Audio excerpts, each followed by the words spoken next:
గురుగారు మనకి ఇప్పుడు కర్మ సిద్ధాంతాన్ని మనం ఈజీగా ఎలా అర్థం చేసుకోవాలి? కర్మ సిద్ధాంతం అనేటువంటిది ఉందమ్మా, లేదని కాదు. అంటే ఇప్పుడు మనం ఎటువంటి కర్మ చేస్తే ఆ రిజల్ట్ ఉంటుంది. చిన్న ఎగ్జాంపుల్ చెప్పాలంటే, ఇప్పుడు చిన్న ఎగ్జాంపుల్ చాలా సింపుల్గా చెప్తాను చూడండి. మీరు ఒక కూర వండుతున్నారు అనుకుందాం, కాసేపు ఇంట్లో ఏదో కిచెన్లో వండుతున్నారు, సరిగ్గా ఉప్పు వేశారు, టేస్ట్ బాగుంటుంది. ఎక్కువ వేశారు, ఏమవుతుంది? తినలేము. ఏమైంది అక్కడ? కర్మ ఎక్కువ వేసేసారు, కర్రీలో తినలేనంత ఉప్పుగా ఉంది. అక్కడ జరిగిన కర్మ ఏంటి? ఎక్కువ వేయడం వల్ల మీరు తినలేకపోతున్నారు. అవును. ర్యాష్గా బండి నడుపుతున్నారు, కర్మ, యాక్సిడెంట్ అయింది.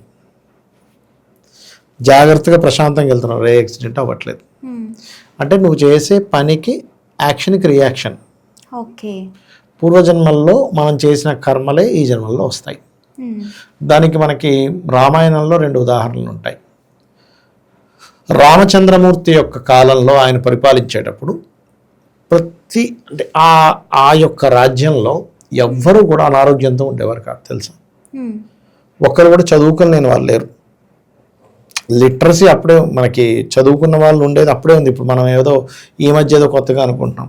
అందరూ ధనవంతులు, అందరూ ఆరోగ్యవంతులు, అందరూ ఉత్సాహవంతులు, అందరూ భాగ్యవంతులే.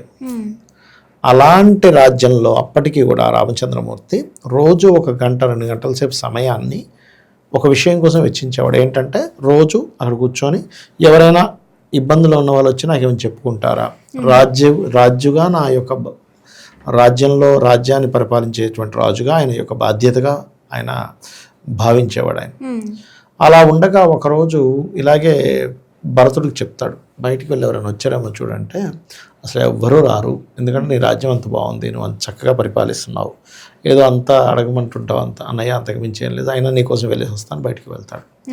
ఒక కుక్క నిలబడి ఉంటుంది బయట, తన తలకి దెబ్బ తగిలి రక్తం కారి గడ్డగట్టిన కుక్క ఉంటుంది అక్కడ. ఆ రోజుల్లో కుక్కలు కూడా మనుష్య భాష మాట్లాడేవి.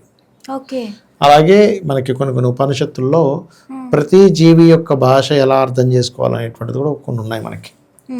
అలాగా ఆ కుక్కకి చూస్తాడు, కుక్క మనుష్య భాషలో వాడు చెప్తుంది, ఎందుకు వచ్చావు అంటే ఇక్కడ ఇట్లాగే నన్ను ఒకడు నేనేమీ తప్పు చేయకపోయినా నా మీద రాయి విసిరాడు, నాకు దెబ్బ తగిలి రక్తం కారుతుంది, నాకు న్యాయం కావాలి. సరే అయితే లోపలికి రా, రాజుగారి దగ్గరికి, రాముడి దగ్గరికి రా అంటే, నేను లోపలికి రాకూడదు, ఎందుకంటే కుక్కలు ఇంట్లోకి వస్తే అక్కడ దేవతకి ఏదైనా నైవేద్యం పెడితే ముట్టవు, కాబట్టి నేను బయటే ఉంటానంట. సరే అని రాముడే బయటకు వస్తాడు. వచ్చి అడుగుతాడు, ఇలా నేను ఫలానా ఎవరికి ఏమీ ద్రోహం చేయకపోయినా ఆ వ్యక్తి రాయి వేసడం వలన తల ఇలా గాయమైంది, నాకు న్యాయం కావాలి. సరే అతను ఎవరు ఏంటి అని చెప్పి తెలుసుకొని అతను పిలిపిస్తారు. ఆ పిలిపించిన తర్వాత అతను అడిగితే, అవునండి నేనే ఏదో పరాకుని విసిరాను, తగిలింది, సరే ఏ శిక్షకైనా నేను సిద్ధంగానే ఉన్నానని చెప్పి అతను అంటాడు.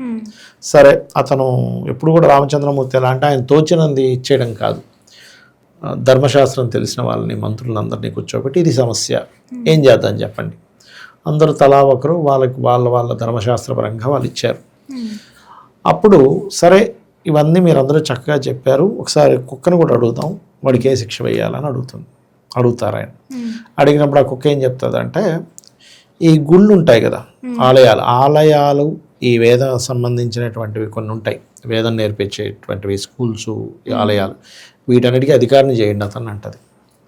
ఇదేమిటి అధికారం చేస్తే అది శిక్ష ఎలా అవుతుంది, ఆయనకు మంచి పోస్ట్ ఇచ్చినట్టు అవుతుంది కదా అంటే, అప్పుడు చెప్తుంది, లేదు అంత సులభమైనటువంటిది కాదు ఆ బాధ్యత, అక్కడ చిన్న దోషం జరిగినా కుక్కగా పుడతాడు మనిషి అంటది. అదేంటి నీకెలా తెలుసు అంటే, నేను పోయిన జన్మలో చేసింది అదే, నేను తప్పు చేసినందుకు కుక్క పుట్టానని చెప్తుంది ఆ కుక్క. అమ్మా అన్నప్పుడు అర్థం. అలా ఏంటంటే పూర్వజన్మ కర్మ వల్ల మనిషిగానే పుట్టాలంటూ లేదు, ఇంకా వేరే జీవరాగా పుట్టచ్చు. ఇదే రామాయణంలో ఇంకొక ఘట్టం కూడా ఉంటుంది. ఒకసారి కొన్ని అపవాదం సీతాదేవి మీద రావడం మూలంగా ఆవిడ్ని వనాలకు పంపిస్తాడు. అప్పుడు అదే రోజు ముందు రోజు సీతాదేవి అడుగుతుంది కూడా, నాకు వెళ్ళాలనుంది, ఈ ముని ఆశ్రమాల దగ్గరికి వెళ్ళాలనుంది అని.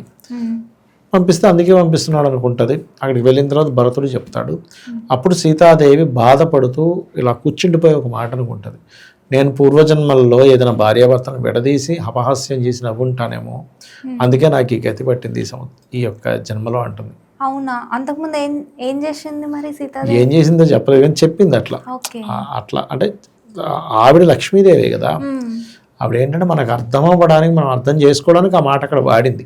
ఓకే. మనుష్యులకి పూర్వజన్మలో చేసిన ఫలితాలు ఇలా వస్తాయని అర్థం అవ్వడానికి ఆ లీల అలా ప్రదర్శించింది అమ్మవారు. అమ్మవారు ఏం కర్మ అంటుతుంది అమ్మవారికి అయ్యవారికి అట్లా అనమాట. కాబట్టి ఏంటంటే మనం ఏదైనా ఒక కర్మ చేసాము, ఒక పని చేసాము, దాని ఫలితం ఖచ్చితంగా అనుభవిస్తాం. అయితే ఈ జన్మలో చేసింది ఈ జన్మలోనే అనుభవించాలి కదా అంటే ఇది ఆఖరి జన్మ అనుకోండి, అనుభవిస్తాడు. ఓకే. ఆఖరి జన్మ కాకపోతే నెక్స్ట్ జన్మలోనే అనుభవిస్తాడు. ఇప్పుడు నిన్న తిన్నది నిన్న అరిగిపోతుందా, ఈరోజు పడుతుంది కదా టైం, ఒక రోజు టైం పడుతుందిగా. మనం ఎప్పుడో ఎగ్జామ్ రాసాము, కొన్ని రోజుల తర్వాత రిజల్ట్ రావట్లే. అలాగే ప్రతిదీ అప్పుడే జరగాలని రూల్ లేదు. కొన్నిసార్లు దానివల్ల నువ్వు అనుభవించడానికి ఉండే సమయం రావాలి. మనం పోయిన జన్మలో చేసిందే ఈ జన్మలో అనుభవిస్తున్నాం అనడానికి లేదు. 20 జన్మలు, 30 జన్మలు, 100 జన్మల క్రితం కూడా ఏదైనా కర్మ వస్తుంది ఇక్కడికి. అది కనెక్టివిటీలో రావాలి కదా.